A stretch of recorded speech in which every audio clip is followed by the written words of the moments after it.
ये सरकार बनी, ये सरकार बनी, शपथ ली, आपको अपने अपने एजेंडे होंगे। मेरा एजेंडा मुझे उसमें लगता है और फिर मैं उसको बोलता हूं। मैंने आपको बताया न पहले न अब, न कोई जीवन में कोई ऐसी इच्छा कि किसी से मिलना है। जब बिना मिले ही काम हो रहे हैं तो मिलना क्यों है? एक आदमी आया सत्ता पे, ये बहुत लोगों के लिए बहुत छोटी सी बात होगी। मैं इतनी बड़ी कहानी इसलिए सुना रहा ताकि उसका आपको मर्म पता चले। जिन्हें हम समझते हैं अरे यार इससे क्या है, कुछ छूट तो मिली नहीं यार, हमें कुछ फ्री तो दे नहीं रही है हमें। ब्रिटिशर्स ने आपकी उस भावनाओं को चोट पहुंचाने के लिए क्या काम किया? उन्होंने कहा कि सरकारी नौकरी जब ही मिलेगी जब आप किसके पुत्र हैं, इस सर्टिफिकेट को अंग्रेज बापू वेरीफाई करेगा। आप लेकर के उस डॉक्यूमेंट के कि मैं सन ऑफ फलाने फलाने का बेटा हूं, इसे वेरीफाई कौन करता था गुलाम भारत के अंदर? वो अंग्रेज अफसर करता था। कितना बड़ा ह्यूमिलेशन है। उस अंग्रेज अफसर को कैसे पता चला कि मैं किसका बेटा हूं? वो कैसे वेरीफाई कर सकता है?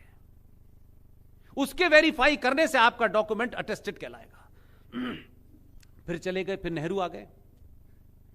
उनको तो कोई दिक्कत ही नहीं थी कौन किसका बेटा है, तो उन्होंने इस पर चर्चा नहीं की। तब भी यह चला, अरे मेरे बाप का नाम मेरी मां को पता है, मेरी मां ने बताया है, फिर इसमें वेरीफाई क्या करना है? वेरीफाई करते हैं मेरे बाप का नाम है। तुम कौन होते हो आईएएस जो तुम बताओगे मेरा बाप कौन है? अटेस्ट कर सकती है दुनिया में कोई मेरे डॉक्यूमेंट को, तो मेरी मां कर सकती है, कोई और नहीं कर सकता। लेकिन इस सरकार ने पहला फर्स्ट जियो ऑर्डर निकला और उस ऑर्डर में यह कहा, प्रदीप भाई, कि अब से भारत के हर नागरिक अपना डॉक्यूमेंट कि मेरा बाप कौन है खुद अटेस्ट करेगा।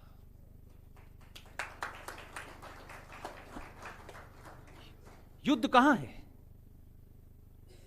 तो आप देखो कि हमारे यहां मां को इतना पवित्र माना गया है कि उससे ज्यादा कोई पवित्र नहीं है। इसलिए क्योंकि जो तीसरा तत्व है, क्योंकि आपने एक अग्नि, दूसरी वायु, तीसरा जल, तो आप जल में देखो गंगा, जमुना, कृष्णा, कावेरी, कोई पिताजी के नाम पे है?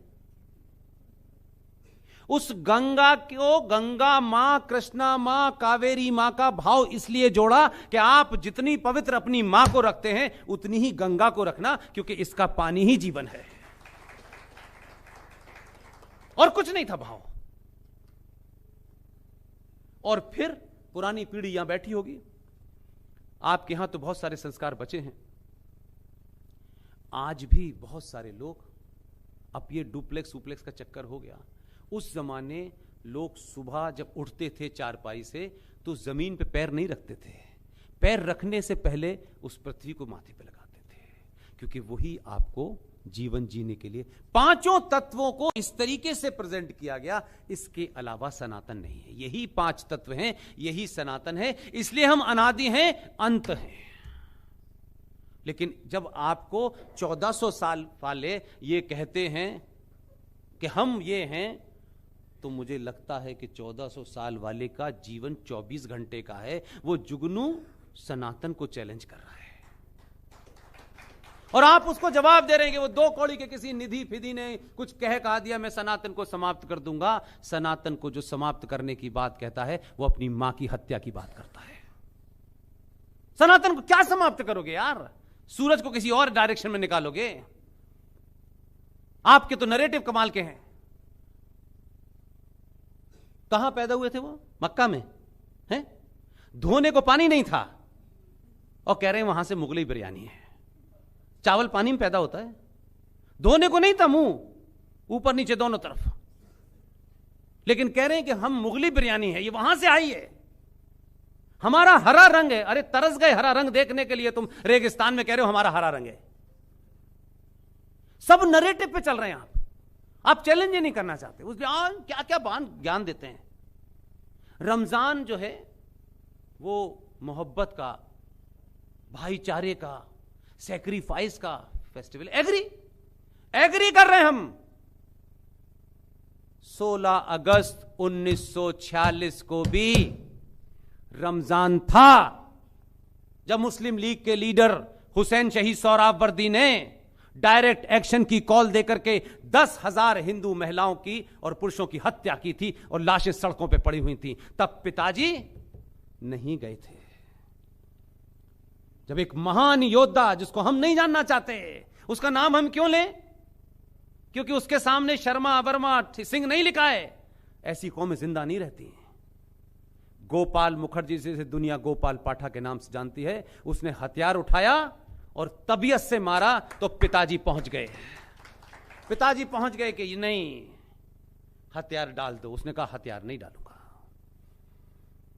कहना मेरी बहनों के साथ रेप हो रहा था। जब यहां 10,000 से ज्यादा हिंदू महिलाओं का कत्ल हुआ, सड़कों पे हुआ, तो गांधी जी आप कहां थे? लेकिन ऐसे लोग महान हैं। उसने हथियार नहीं डाले, हथियार लेके चला गया और जोर जोर से बोला हर बार। ये कल 4-5 दिन पुरानी कहानी है। जोर जोर से बोला। ये घटना को जोर जोर से बोलना पड़ा मुझे। मैं तो इस बात से संतुष्ट हो जाता हूं कि सत्ता पे शीर्ष के 2 लोगों में से कोई उस बात को दोहरा देता है। अभी अभी नंबर 2 कलकत्ता में गया और उसने कहा कि सोहरावर्दी ने 10,000 हिंदुओं की हत्या की और योद्धा गोपाल पाठा ने उसका सामना किया। मेरी बात चली गई। सत्ता में लोगों को सच बात पहुंचाने के लिए चिल्लाओ। एमपी एमएलए की टिकट की लाइन में मत हो। वहां जाओगे तो जी जी जी जी करते करते 5 साल निकल जाएंगे। एक बार जन्म मिला है, इस जन्म को सार्थक करो। ये बिल्डिंग, ये पैसा, ये रुपया दुनिया में कभी किसी संस्कृति को नहीं बचाता। अपने आइडियल ठीक करो। राम की कथा सुनो, मां से सुनो, बहन से सुनो, तो राम बनने की कोशिश करो। राम के एक चरित्र को तो लोगे, दूसरे चरित्र को छोड़ दोगे, यह बेईमानी है। भगवान राम जब उनको सत्ता मिली और आधे घंटे में कहा कि नहीं, अब आप राजा नहीं हैं, अब आप राजा नहीं रहेंगे, आपको वनवास हो रहा है और भाई आपकी हुकूमत है। उन्होंने 1 मिनट नहीं लगाई, सवाल नहीं पूछा, खड़ा उतारे, भरत को दिए और चल दिए। जब चल रहे थे तो वो कथावाचक मक्कार क्या कहता है? भगवान राम। एक तो महिलाएं बेचारी भावुक होती है, थोड़ा इमोशनल हो जाती है। भगवान राम अकेले, और ऐसा सीन बनाता है वो कि महिलाओं को लगता है दूरदर्शन यही डायरेक्ट देख रहा है।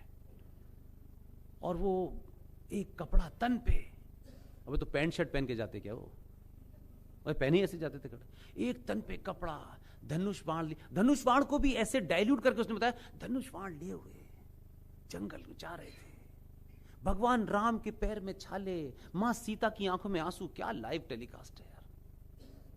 अब बेचारी महिलाएं भावुक हो गई, दुखी हो गई। उन्होंने और दूसरे रूमाल से 200 रुपए निकाले और दे दिए। खत्म, ये भी ले ले भाई।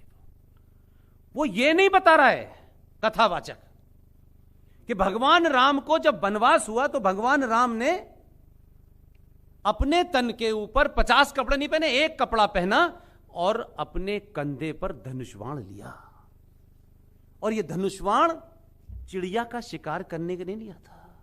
भगवान राम को भी पता था कि जंगल में जंगली जानवर और जिहादी मिलेंगे तो इसी से उनका सामना करना है। मैं गलत कह रहा हूं?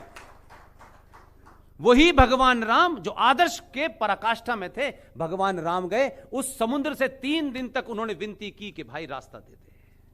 उसने नहीं दिया। जैसे ही धनुष्बाण चढ़ाया, समुद्र अपनी औकात में आया और कहा प्रभु चले जाइए। इससे सबक यह मिलता है कि आप भक्ति करें, 24 घंटे करें, 20 घंटे करें, भक्ति करने के लिए भी बीच बीच में शक्ति का प्रदर्शन करना पड़ता है, नहीं भक्ति नहीं हो सकती।